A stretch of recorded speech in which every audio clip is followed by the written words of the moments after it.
Olá, meu nome é Marcelo Bertoldi, sou sócio do escritório Marins Bertoldi, também da empresa de consultoria MBA Family Advisor. A gente está iniciando mais um MBA Talks. Hoje o objetivo é a gente falar sobre governança familiar e governança corporativa. Eu estou junto aqui com os meus sócios, com a Carla Mello e com o Rafael Albuquerque também. Sejam bem-vindos.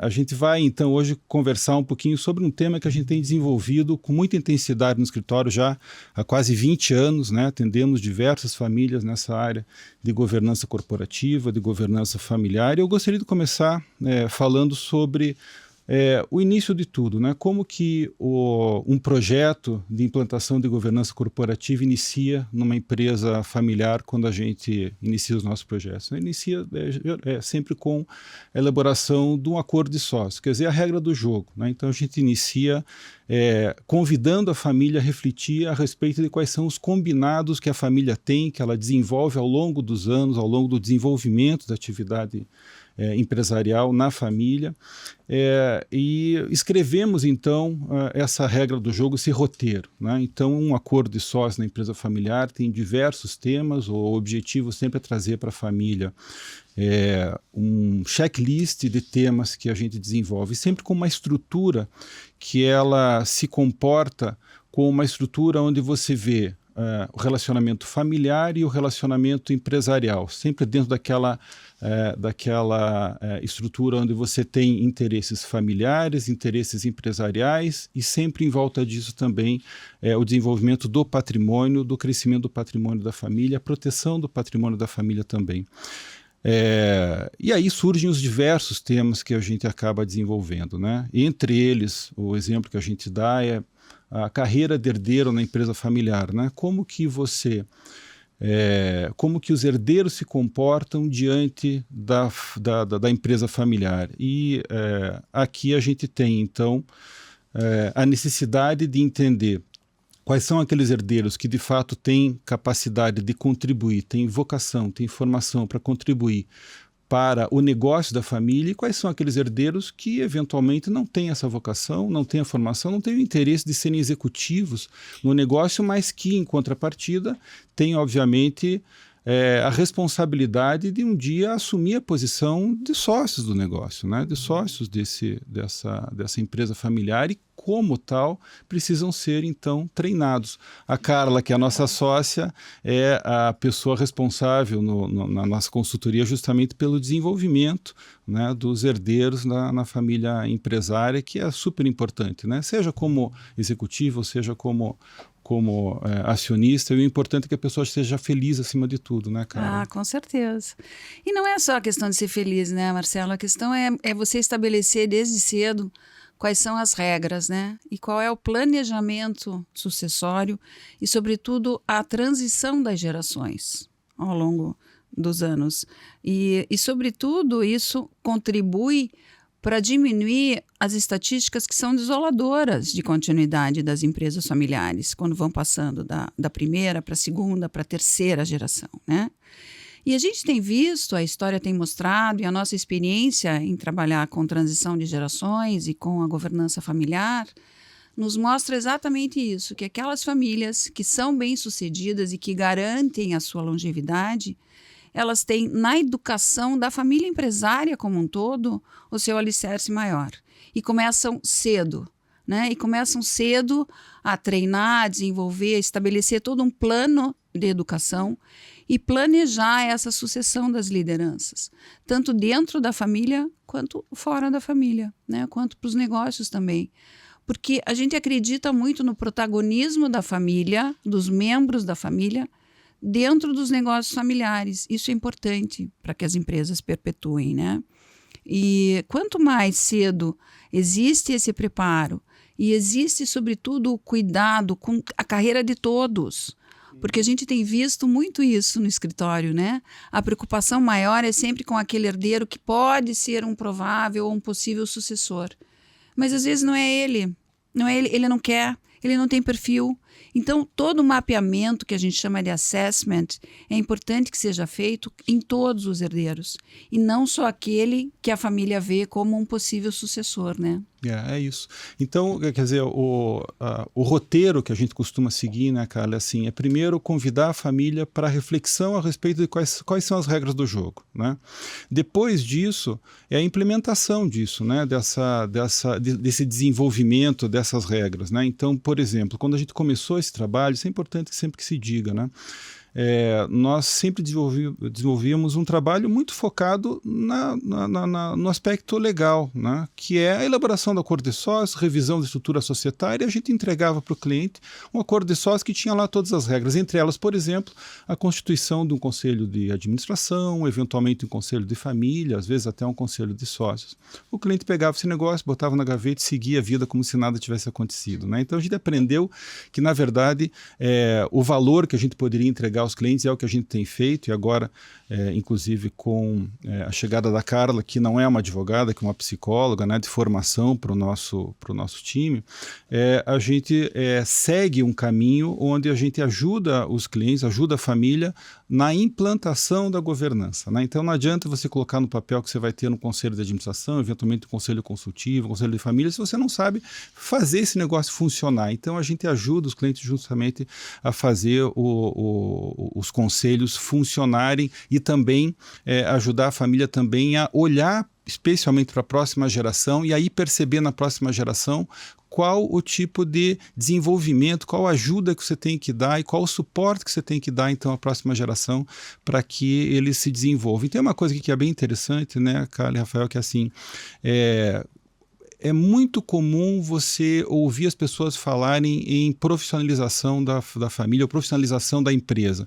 Me parece que, ok, vamos falar em profissionalização, mas isso não significa tirar a família do negócio, né? A profissionalização significa você entender na família quais são os familiares que podem ser excelentes profissionais para tocar o negócio, né?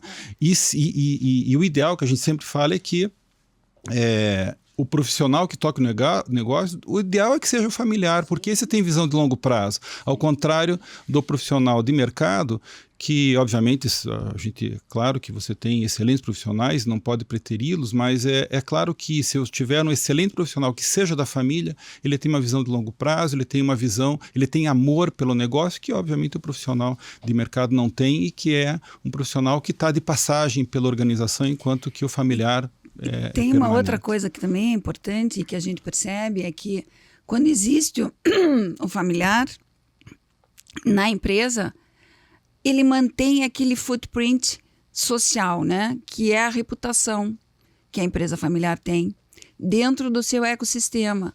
Porque normalmente o fundador ele tem uma história muito inspiradora, ele é muito apaixonado, ele tem uma forma muito passional de contar a sua história.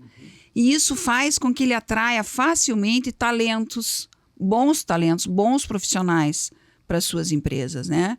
E a atração de talentos é algo extremamente importante, a gente sabe disso, porque a gente sabe que a carência de talentos é enorme. E, sobretudo, os talentos também devem ser avaliados dentro dos núcleos familiares. Sobre isso, uma vez, um cliente falou para mim, isso eu guardo até hoje, ele falou, olha, Marcelo, a empresa familiar tem alma. É diferente da empresa que não é familiar, né? A empresa familiar tem alma, isso faz toda a diferença. E não é à toa que a empresa familiar tem mais resiliência às crises que as demais empresas. Queria mudar um pouquinho aqui o enfoque, e quando a gente fala em acordo de sócios também, tem um tema que é muito importante que a gente desenvolve no acordo, que é separar muito bem o interesse da família do interesse empresarial. É aquela história, exemplo que a gente sempre dá, que é muito comum também, que é você evitar pegar o jardineiro da empresa para cortar a grama da casa do dono, né? Quer dizer, você misturar uma coisa com outra, você utilizar os bens da empresa para interesse particular, ou de você misturar, né, família, ou misturar interesse familiar com interesse empresarial. E aí, Rafael, isso vem à baila aqui a função do family office, né? Que é justamente aquela estrutura que você cria para atender a família separado do negócio, separado da empresa, né? O que você pode dizer um pouquinho para nós sobre o family office?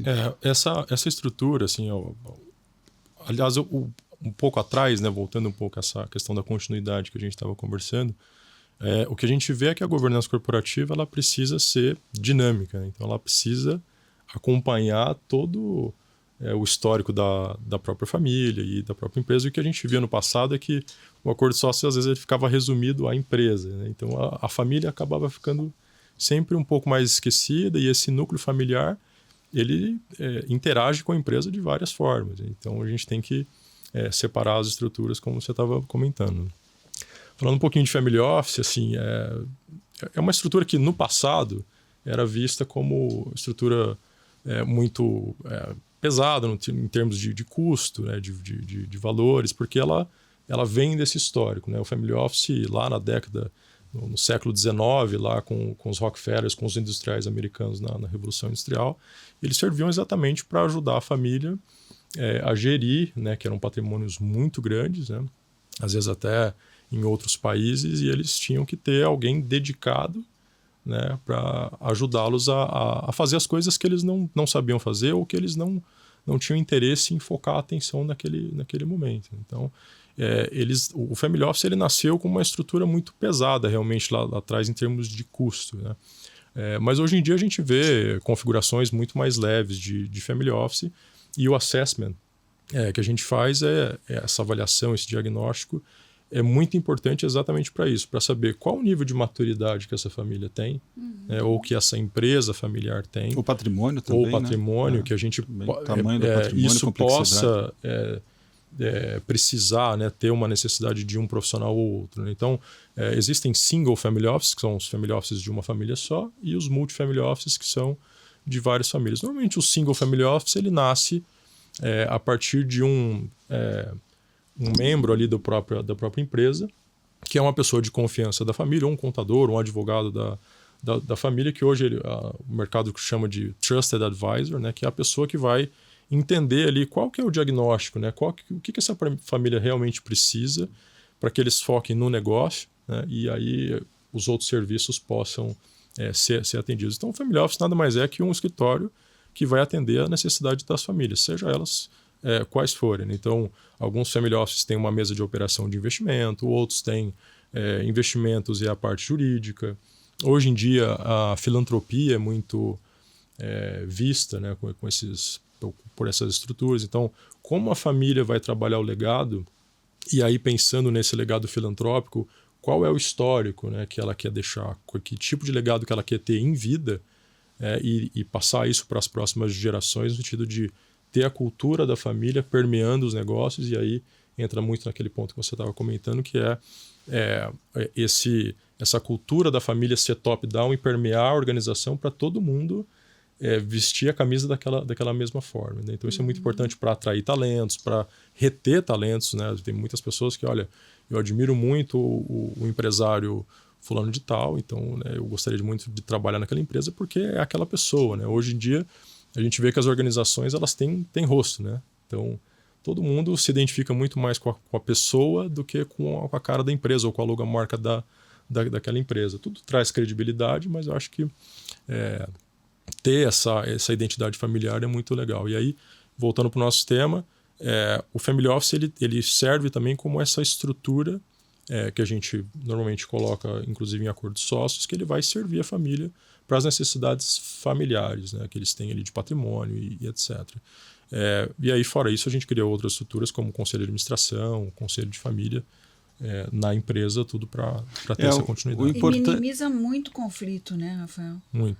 Porque muitos conflitos familiares são causados exatamente pelo uso dos bens que são da empresa e que são utilizados indevidamente pelas famílias, pelos respectivos núcleos. Confusão patrimonial. A gente já atendeu diversas famílias que a gente percebia que são negócios enormes, prósperos, e a família acabava se digladiando por conta, por exemplo, da utilização da chácara da família no final de semana, né? Porque uma família, um núcleo familiar utilizava mais do que outro núcleo familiar, se apoderava da chácara, e outro não falava nada, mas ficava aquela agenda oculta e gerava então todo um problema de relacionamento. São coisas pequenas que acabam trazendo todo esse transtorno. Quando a gente fala em family office também, é muito importante que a gente diga assim, cada família precisa ter a estrutura sob medida para as suas necessidades, né? Então, quando você fala em family office, muitas vezes o cliente, a família pensa, não, puxa vida, isso aí é um monstrengo, vou gastar um monte de dinheiro com isso, não isso preciso montar essa estrutura. Para família rica, né? Mas às vezes o family office significa uma secretária, ou significa você pegar o teu contador de confiança e ter a ajuda dele 5 horas por semana, ou 3 horas por semana, ou pedir ajuda para o seu advogado de confiança também, ou não, ou você precisa ter uma mesa de investimento, ou você precisa ter um escritório, você precisa ter uma estrutura física mais robusta, mas aí depende muito da necessidade da família mesmo. O profissional de governança, ele é muito utilizado nesses termos porque ele tem essa visão holística da família. Então, ele entende um pouco de investimento. Governança corporativa é um termo muito amplo, né? Então, ele entende um pouco de investimento, ele entende um pouco de jurídico, contabilidade, então ele consegue compreender qual a configuração que eu preciso trazer, né, de serviços para essa família se valer disso. Às vezes ela precisa, como você falou, de um concierge ou de um advogado. Precisa desmistificar um pouco, né, essa questão da governança. E acho que ainda em relação a algo isso, tão complexo. Em relação a isso também, a gente tem no mercado você falou, né, essa figura do single family office e multifamily office. Uma coisa que eu tenho visto muito é uma confusão que existe em relação ao multifamily office. O que a gente vê, e é importante que se diga assim, os multifamily office que a gente vê no mercado, na verdade, são assessores de investimento. Né? Então, quer dizer, cuidam da liquidez da família, que é uma função super importante, e a gente tem no mercado excelentes multifamily offices com essa função específica. Mas não conheço...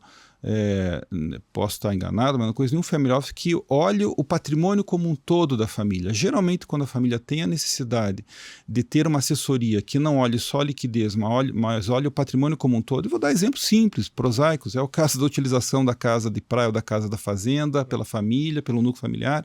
É o caso da utilização do avião também, de fazer uma agenda do avião, do barco, do helicóptero, ou de você... ter uma assessoria de segurança, né? Blindagem de carro, segurança e treinamento em relação ao comportamento da família em relação às redes sociais, assim por diante. Você precisa ter alguém cuidando disso, as manifestações, né? Precisa ter alguém cuidando disso, né? E isso pode ser feito por um family office, mas aqui a gente tem também a necessidade, eu acho que o cuidado de entender qual é a estrutura adequada para cada família. E aí, Carla, a gente tem o papel também do conselho de família, né, que muitas vezes não é muito bem compreendido. Conselho de administração, o mercado trabalha com conselho de administração já há décadas, a lei determina o que é um conselho de administração, está muito focado em performance do negócio, muito focado em desenvolvimento e planejamento estratégico. Agora, o conselho de família é uma coisa que tem que ser adaptada para a realidade daquela família. Você pode me dizer um pouquinho a respeito do funcionamento do conselho de família? É muito importante a questão de se dar valor ao conselho de família, né? E a se formar, de fato, um bom conselho de família e ter um membro externo. Antigamente, a gente achava que os conselheiros externos, os conselheiros independentes, deveriam estar só no conselho de administração. A experiência tem nos mostrado que é importante porque é muito difícil a família cuidar da família. E a importância do conselho de família também ter alguém externo, porque a gente vai percebendo ao longo dos anos que isso não acontecia, né? Que a própria família não consegue cuidar da família. A própria família não consegue fazer a gestão dos conflitos dos seus familiares e nem cuidar da educação também de todos os herdeiros e de todos os núcleos. E, sobretudo, a questão da exposição hoje com as mídias sociais, como você comentou, né? Porque a família, ela representa, todos os membros da família representam aquele negócio. Eles têm uma empresa familiar que eles são responsáveis e que socialmente eles também têm que saber como se manifestar.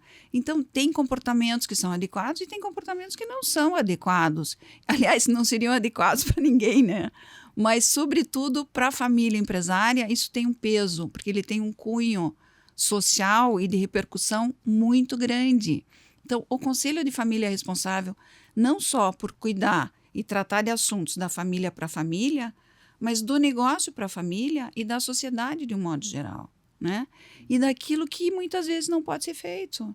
Um um lugar onde um herdeiro não pode estar presente, uma foto que não pode ser postada, né? Determinados comportamentos que não podem ser manifestos em qualquer mídia social, porque isso faz parte de um roteiro, faz parte de uma educação familiar que envolve, sim, comportamentos.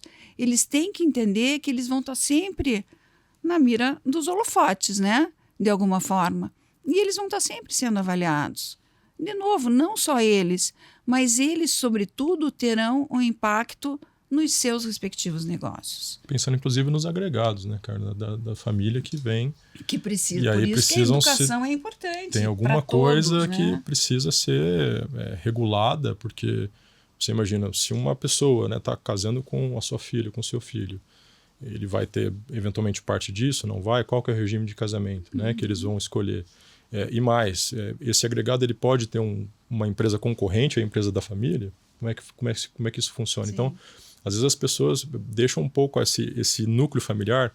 A gente costuma trabalhar nas 3 esferas, né? Família, propriedade e empresa, que eu acho que é uma forma interessante da gente pensar. Então, às vezes os consultores pensam muito na propriedade na empresa, porque é onde, né, tem maior conflito, mas o núcleo familiar é o que forma a base de tudo isso, né? E aí é inerente do ser humano, né?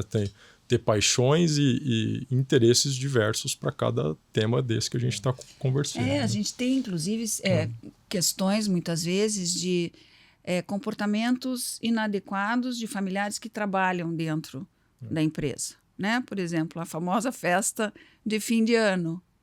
Tem comportamentos ali que a família não pode ter, que os demais participantes, ok, mas os membros da família não podem. E quando você fala dos agregados, isso é importantíssimo, porque aqui está, talvez, os nossos maiores conflitos, né? Os nossos maiores conflitos estão exatamente quando entram os agregados, porque vai mudando, muda a cultura, muda a forma da educação. E a gente fala que as famílias não têm a menor criatividade para ter problema, né? São sempre os mesmos problemas. Sempre, né? Então, e é por isso também que quando se falou, né, cara, quando você passa de uma geração para outra, a mortalidade é enorme das empresas familiares e as estatísticas são cruéis, né? Então a gente tem uma estatística que é mundial, não é só no Brasil, que estabelece que só 5% das empresas familiares chegam à 4ª geração. Quer dizer, o índice de mortalidade é enorme, né? É realmente muito grande. E se você não tiver estruturado para suplantar essas dificuldades, de fato a chance de sobrevivência é muito pequena. Isso se dá justamente por conta da dificuldade de transferência de uma geração para outra. Enquanto você tem da primeira para a 2ª geração uma facilidade maior, porque você tem uma transferência do patriarca, a propriedade do patriarca para irmãos vêm da mesma família, mesmo pai, mesma mãe, mesmos valores, né? E tem uma complacência maior em termos de briga, porque o irmão hoje briga, amanhã já está fazendo as pazes e de fato é mais elástico, né, o relacionamento. Agora, quando você já tem um consórcio de primos, é diferente, porque você já tem, como você falou, os agregados, né, junto, que muitas vezes colaboram muito para esse processo, e a gente tem várias famílias que a gente atende em que os agregados são fundamentais para o processo de implantação de melhores práticas de governança nessas empresas familiares, nas famílias. Mas você já tem culturas diferentes, né? Você já tem núcleos familiares com culturas que vêm de fora também. Quando chega na 4ª geração, aí então você tem uma quantidade muito grande de gente com interesses muito diversos também, né? E com perspectiva de vida muito diversa também, né? Então, para isso, ter estrutura é fundamental. E aí o que a gente sempre fala, né? As estruturas são as nossas amigas. Ter as estruturas adequadas, então, criar essas estruturas, que é o caso do Family Office, do Conselho de Administração, do Conselho de Família, do Conselho de Sócios, olhando para o patrimônio também, a fórmula adequada para que você consiga administrar todos esses interesses que gravitam em torno da família empresária, né? Marcelo, isso que você comentou das estatísticas, né? O principal fator causador são os conflitos. Nessa pesquisa, as pesquisas indicam sempre isso, né? Qual é o principal fator que colabora para que as empresas familiares não sobrevivam ao longo das gerações? São os conflitos. Então, é a questão relacional, são os comportamentos, é a interação, são as conexões, exatamente isso, são os valores, sobretudo o diálogo, que é importantíssimo que aconteça, e as instâncias que servem exatamente para estruturar todas essas conversas, né? Por isso que a gente fala, é importante ter os respectivos conselhos, porque eu sempre falo, eu faço uma metáfora, a família cresce, não cabe mais numa kitnet, né? Precisa mudar para uma casa maior, e que tem que estar organizada. Então, tem que ter assuntos que cabem na sala da família, que vão ser discutidos na sala da família. Outros vão ser discutidos na sala da gestão, na sala da empresa, na sala do negócio, né? Outros na sala do patrimônio, mas eles precisam estar organizados. Porque senão esses conflitos, eu sempre falo, grilo guardado vira elefante, né? E eles se tornam, assim, monstros, verdadeiros monstros, porque as brigas, os conflitos, não é por uma questão de patrimônio, não é pela questão financeira, são por traumas, são por grilos guardados, que foram varridos, que não foram trazidos à tona, não foram discutidos nas devidas instâncias, né? Muitas vezes com os mediadores, que são importantíssimos, e aí se tornam futuramente questões que não tem mais jeito, né? E aí as empresas acabam, infelizmente. E aí que vem a figura importante do conselheiro externo, né, que você estava comentando, exatamente como um mediador. Eles, às vezes, funcionam muito como isso. A família chega em impasses ali que a paixão familiar e os interesses de cada um, a depender de cada geração, a família não consegue superar, né? Então, se tem um membro externo que tem uma visão do topo ali, né, e geral dessa família, auxiliando a tomada de decisão, né, tanto no conselho de família quanto no conselho de administração, esse membro independente ele vai fazer com que essa coisa ande. E no conselho, quando você tem a nossa experiência, indica isso, né? Quando você no conselho você traz gente de fora da família, aquela reunião ela ganha um tom mais profissional. Eu não queria dizer isso porque não se trata só de profissionalismo, mas é mais respeitabilidade. Eu tive um caso muito interessante no escritório, que eu fui convidado, é mais cerimonioso. Eu tive um caso muito interessante de uma família que a gente atendeu, a gente construiu o acordo de sócios e ajudamos a implantar o conselho de administração, que eles já vinham ao longo do tempo tentando fazer funcionar o conselho de administração, mas com muita dificuldade. E eram pai, mãe e 4 irmãos.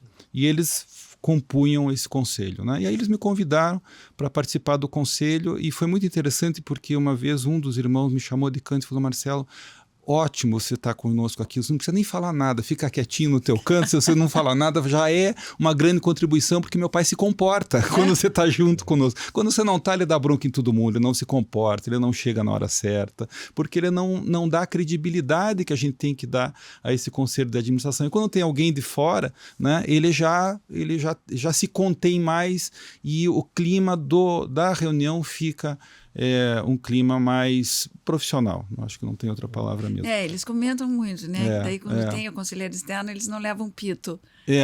Os familiares, os fundadores não dão pito nos... Exatamente. Né, exatamente. Daí você segue a pauta, você faz a ata, as coisas acontecem. Bom, mas gente, a gente já passou o nosso tempo aqui e esse tema é apaixonante, a gente trabalha com ele no nosso dia a dia e eu acho que a gente tem muita coisa para falar ainda sobre governança de empresa familiar e a gente vai deixar um pouco aí para os nossos próximos episódios. Gostaria de agradecer muito a participação de vocês, agradecer também aí os nossos ouvintes e já convidá-los para os próximos episódios, quando a gente vai estar tratando desse tema e esmiuçando eventualmente aí também outros temas aí de interesse de todos. Temos muito a falar, né? Seria legal convidar o pessoal também para seguir nas nossas redes, né? MBA Talks, as redes do escritório também do Marins Bertoldi Advogados.